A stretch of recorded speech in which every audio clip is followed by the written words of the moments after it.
লাজুর গায়ে সুদেব হাত তুললে রেগে আগুন হয়ে যায় অনুভব। আমরা এমনটাই দেখতে পারব আজকের পর্বে। বিস্তারিত জানতে ভিডিওটি দেখতে থাকুন। গল্পের শুরুতে দেখা যাবে লাজুকে প্রচণ্ড অপমান করে অনুভব বলে, চলে যাচ্ছ তো চলে যাও। আপনি এখনও এখানে দাঁড়িয়ে আছেন কেন? এখনও যাচ্ছেন না কেন? শুনুন, আপনাকে আর কোনোদিনও যেন আমার আশেপাশে না দেখি। এই বাড়িতে কোনোদিন আসবেন না। দরকার হলে পুলিশ ডেকে আপনাকে ধরিয়ে দেব। আর আপনাকে দেখে তো মনে হচ্ছে আপনার স্বামীও আছে। আপনি আপনার স্বামীর কাছে থাকেন না? শুনুন, যদি কোনোদিন আপনাকে এই বাড়িতে আবার দেখি তাহলে কিন্তু আপনার শ্বশুরবাড়িতে খবর চলে যাবে। আপনার বরকেও ডেকে এনে বলে দেব যে আপনি কেমন চরিত্রহীন, কিভাবে আমার পিছন পিছন ঘুরছেন। সব কথা বলে দেব। তখন লাজু স্তব্ধ হয়ে দাঁড়িয়ে থাকে। কি বলবে কিছুই বুঝতে পারে না। তারপর অনুভবের মা বলে, কৃষ্ণা, এরকম মাথা গরম করিস না বাবা। বনলতা, তুমি ওকে নিয়ে যাও। তখন বনলতা বলে, এরকম করো না, চলো আমি তোমাকে নিয়ে যাচ্ছি। তখন অনুভব বলে, না, আমাকে নিয়ে যেতে হবে না। আমি একাই যেতে পারব। তুমি শুধু এটা দেখো, ওই মহিলা যেন আর কোনোদিন আমাদের বাড়িতে না আসে। শুধু আমার আশেপাশে নয়, আমাদের বাড়িতেও না। বুঝতে পেরেছ মা? আমি তোমাকে বলে দিলাম এই মেয়েটা যেন এই বাড়িতে কখনো না আসে। তখন ঠাম্মি লাজুর সামনে গিয়ে কাঁদতে কাঁদতে বলে, লাজুরে, আমারই ভুল হয়েছে। তোকে এখানে আসতে বলা উচিত হয়নি। আমাকে ক্ষমা করে দিস। তখন অনুভব আবার রেগে সামনে তাকাতেই ঠাম্মি বলে, আর কিছু বলিস না দাদুভাই। তুই দশা করে এখান থেকে চলে যা। তারপর অনুভব সেখান থেকে চলে যায়। ওদিকে ঠাম্মি আর অনুভবের মাও বেরিয়ে যান। তখন লাজু কাঁদতে কাঁদতে বেরিয়ে যেতে থাকে। ঠিক সেই সময় বনলতা বলে, শোন, এবার শিক্ষা হয়েছে তো? এই শিক্ষাটা তোর দরকার ছিল। শোন, অনুভব তোকে ভুলে গেছে। এখন আর মনে করতেও চায় না। তাই তুই ওর জীবনে কখনো ছিলি না, আর থাকবিও না। আমি ওর আসল বউ। আমার কথাই ওর মনে আছে। আর তুই মিছিমিছি নিজেকে ওর জীবনের অংশ ভাবতিস। তখন এই কথা শুনে লাজু বলে, শোনো দিদি, যখন আমি এসব কথা বিশ্বাস করতাম তখন আমি সত্যিই বোকা ছিলাম। এখন সেই কথাগুলো ভাবলে আমার হাসি পায়। আমি তখন খুবই সরল ছিলাম। তখন বনলতা বলে, কেন, এখন কি খুব চালাক হয়ে গেছিস নাকি? তখন লাজু বলে, না, আমি শুধু নিজেকে বদলানোর চেষ্টা করছি, যাতে আর কেউ আমাকে বোকা বানাতে না পারে। তখন বনলতা বলে, শোন, একদম বড় বড় কথা বলবি না। আমি তোকে বলছি কি জানিস, তুই কলকাতা ছেড়ে তোর শ্বশুর বাড়িতে চলে যা। সেটাই ভালো হবে। সেখানেই থাক। তখন লাজুক বলে, শোনো বনলতা দিদি, আমি কি করব আর কি করব না সেটা আমি নিজেই ঠিক করব। তোমাকে বলতে হবে না। এখন তোমাদের জন্য শুভকামনা রইল। এই বলেই লাজু চলে যেতে লাগে। তখন বনলতা আবার বলে, দাঁড়া লাজু, শোন। তুই বড় বাড়াবাড়ি করছিস। তুই তো আর অনুভবের জীবনে কোথাও নেই। আর ও তোকে মনেও করবে না। দেখছিস না কেমন করে তোর অপমান করছে? তোর জন্য এটাই পাওনা ছিল। এটাই মনে রাখবি। আর কোনোদিন এখানে আসবি না। তারপর লাজুক সেখান থেকে কাঁদতে কাঁদতে বেরিয়ে যায়। তখনই সিংজিনি তাকে দেখে বলে, লাজুক, কি হয়েছে? তুমি কাঁদছ কেন? নিশ্চয়ই কাকিমা বা বাবা তোমাকে কিছু বলেছে, তাই তো? আচ্ছা দাঁড়াও, কাকিমাকে এখনই আমি বলে দেব। উনার কি একটুও মনুষ্যত্ববোধ নেই? তুমি এত কিছু করার পরেও তোমাকে কিভাবে এসব বলতে পারল? তখন লাজু বলে, না গো দিদি, আমাকে কাকিমা বকেনি। অনুভব আমাকে দেখে এমন রেগে গেল যে আমাকে যা নয় তাই বলল। বলল আমি নাকি দুশ্চরিত্র। আমাকে পুলিশ দিয়ে বের করে দেবে। আবার বলল আমি নাকি আমার বরকে ছেড়ে ওর পিছন পিছন ঘুরে বেড়াচ্ছি। আমাকে যা নয় তাই বলল। তখন সিঞ্জিনী বলে, অনুভবের এখনও তোমার কথা মনে পড়েনি, সেটা বুঝতে পারছি।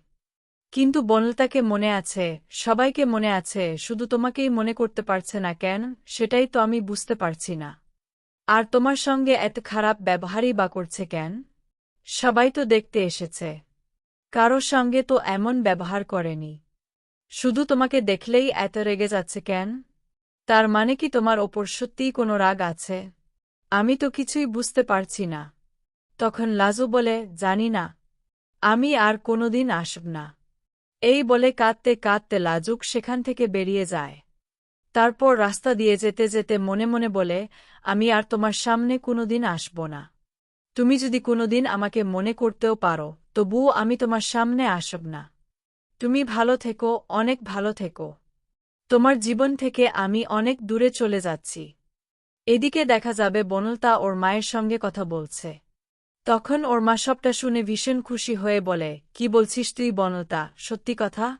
তখন বনলতা বলে, হ্যাঁ মা, তুমি একদম ভাবতেও পারবে না। অনুভব এমনভাবে লাজুকে বলল, এত অপমান করল, এটা তো আমি কোনোদিন কল্পনাও করতে পারিনি। ভাগ্যিস ওর কিছুই মনে নেই। সেই জন্যই লাজুকে একদম সহ্য করতে পারছে না। তুমি ভাবতে পারছ, দিন আগেও অনুভব লাজুকে নিয়ে কি পাগলামি না করত। লাজু লাজু করে পুরো পাগল ছিল। আর এখন লাজুকে মনেই করতে পারছে না।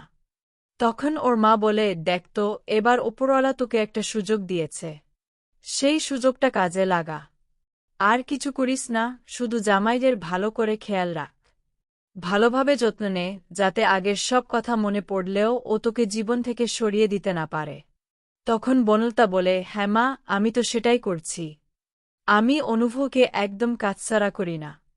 ভাগ্যিস আমি ঘুমিয়েছিলাম আর অনুভব একা একা বেরিয়ে লাজুক আর ঠাম্মিকে একসঙ্গে দেখে ফেলেছে। একদম ভালো হয়েছে জানো তো। ও তো বলেই দিয়েছে, যদি আর কোনোদিন লাজুকে ওর আশেপাশে দেখে তাহলে পুলিশ দিয়ে ধরিয়ে দেবে। তখন ওর মা বলে, সত্যি কথা? লাজুকে পুলিশের কথা বলেছে? তখন বনলতা বলে, হ্যাঁ মা, তোমাকে আর কি বলব। ভাগ্যিস আমি ঘুমিয়ে পড়েছিলাম। না হলে তো অনুভব একা একা যেতি না। আমি তো ওকে যেতে দিতাম না। আর ভাগ্যিস একাই গিয়েছিল। লাজুক আর ঠাম্মিকে দেখে একদম রেগে গেছে। তারপর লাজুকে ইচ্ছেমতো অপমান করেছে, এমনকি ওর চরিত্র নিয়েও কথা বলেছে।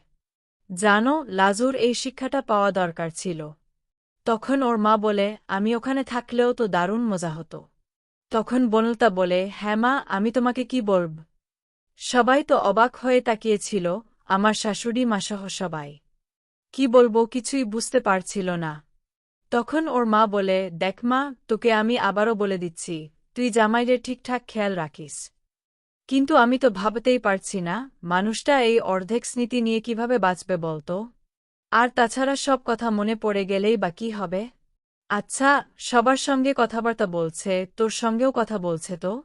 তার ওপর যদি অনুভব রাগ করে, তাহলে কিন্তু তুই আবার রেগে যাস না। একটু সহ্য করে নিস। তখন বনলতা বলে, না মা, বাড়ির কারো সঙ্গেই তেমন কথা বলছে না। আমার সঙ্গেও না। একটা ঘোরের মধ্যে আছে মনে হচ্ছে। ডাক্তার বলেছে এই ঘোর কাটতে আরও কয়েকদিন সময় লাগবে।